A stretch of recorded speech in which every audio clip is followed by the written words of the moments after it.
Tio Jorge, é muito elegante, no momento, o enlace com Americanas. Eu sustentaria as inglesas contra o mundo inteiro, Harry, bradou Lord Fermor, batendo com um punho na mesa. As apostas são pelas Americanas. Disseram-me que não tem resistência, rosnou o tio. Uma longa corrida talvez as fatigue, mas são superiores no steeplechase. Apanham as coisas voando. Creio que Dartmoor não terá muita sorte. A que mundo pertence? Interrogou o velho gentleman. Terá muito dinheiro? Lord Henry balançou a cabeça. As americanas são tão hábeis em ocultar a parentela como as inglesas em diminuir o passado, disse, levantando-se para partir. São negociantes de porcos, penso eu.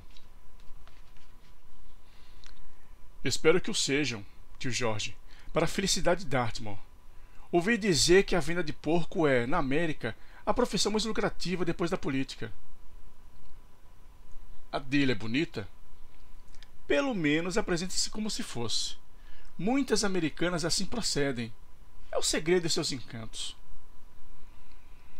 Por que as americanas não se conservam no seu país? Repetem sem cessar que a América é um paraíso para as mulheres. E é verdade. Daí a razão pela qual, como Eva, elas têm tamanha pressa em abandoná-lo, disse Lord Henry. Até a vista, tio. Se me demoro demais, perco a hora do almoço. Obrigado pelas suas boas informações. Gosto sempre de conhecer tudo quanto diz respeito a meus amigos, mas nada indago sobre os antigos. Onde almoças, Harry? Em casa de tia Agatha. Lá vou convidado com Mr. Grey, que é seu último protegido. Oh, diz depois a tua tia Agatha, Harry, que não me atormente mais com as suas obras de caridade. Estou exausto. A boa senhora entende que não tem outra coisa a fazer de melhor senão assinar cheques em favor dos explorados. Muito bem, tio. Hei de dizer-lhe, mas não creio que produza o menor efeito. Os filantropos perderam toda a noção da intimidade. É o seu caráter distintivo. O velho gentleman murmurava uma vaga aprovação e tocando a campainha para chamar o criado. Lord Henry dirigiu-se para a arcada baixa de Burlington Street e tomou o caminho de Berkeley Square. Tal era, com efeito, a história dos pais de Dorian Gray. Assim cruamente relatada, ela havia abalado Lord Henry como um estranho e moderno romance. Uma linda mulher arriscando tudo por uma louca paixão.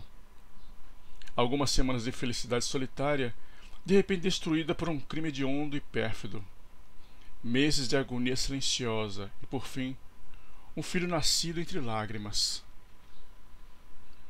A mãe carregada pela morte e o filho abandonado à tirania de um velho sem coração. Sim, era um fundo de quadro bem curioso. Enquadrava o mancebo, fazendo o mais interessante, melhor do que realmente era. No fundo de tudo quanto é delicado, encontra-se assim qualquer coisa de trágico. A terra esforça-se por fazer nascer a flor mais humilde. Como ele estivera encantador, durante o jantar da véspera, quando, com os belos olhos e os lábios trêmulos de prazer e receio, assentara-se no clube à sua frente, recebendo das luzes avermelhadas o novo tom róseo ao semblante maravilhado. Falar-lhe era como tanger-se um instrumento estranho. Ele respondia a tudo, vibrava ao menor toque. Havia qualquer coisa de extremamente sedutor na ação dessa influência. Nenhum exercício seria comparável. Projetar a alma sob uma forma graciosa, deixá-la um instante repousar e ouvir em seguida as próprias ideias repetidas como por um eco, contudo a música da paixão e da mocidade. Infiltrar o próprio temperamento em um outro, assim como um fluido sutil a um estranho perfume. Havia nisso um verdadeiro gozo, talvez o mais completo dos nossos gozos em um tempo tão limitado e vulgar como o nosso. Tempo grosseiramente carnal e sem prazeres. comum e baixa em suas aspirações. É que esse adolescente, casualmente encontrado no ateliê de Basil, era um maravilhoso espécime da humanidade. Não se poderia criar mais absoluto tipo de beleza.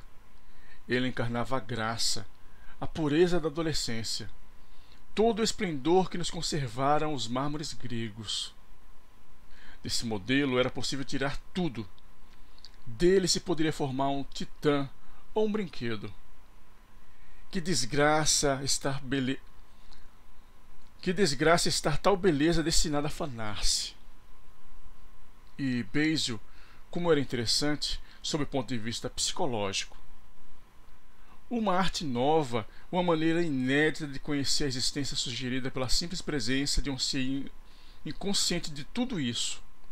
Era o espírito silencioso, vivendo no fundo das matas e percorrendo a planície, que se mostrava, de repente, dríade e corajosa, porque na alma que o buscava havia sido evocada a maravilhosa visão pela qual são unicamente reveladas as coisas maravilhosas.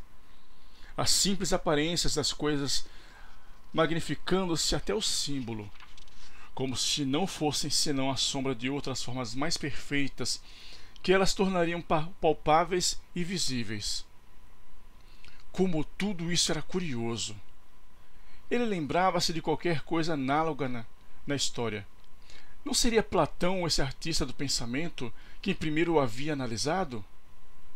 Não seria Buonarroti quem o cinzelara no mármore policrômico de uma série de sonetos? Mas, no nosso século, era extraordinário.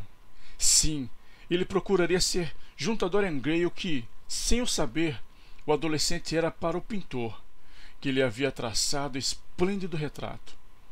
Ele tentaria dominá-lo, como aliás já havia feito. Faria seu esse ser maravilhoso.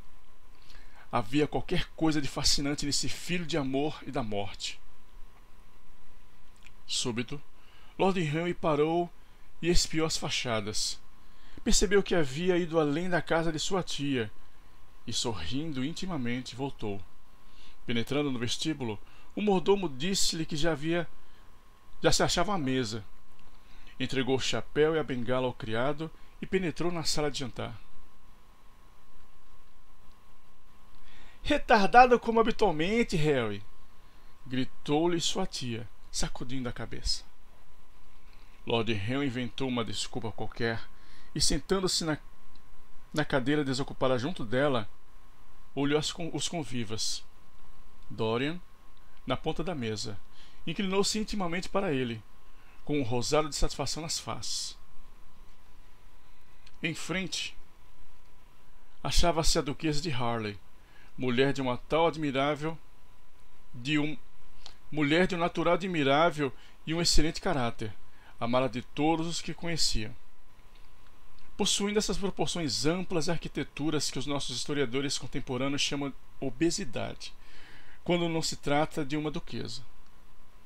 Tinha à sua direita Sir Thomas Burdon, membro radical do parlamento, que abria caminho na sua vida pública e na privada, inquietando-se com as coisas mais insignificantes, jantando com os Tories e opinando com os liberais, segundo uma regra muito sábia e muito conhecida.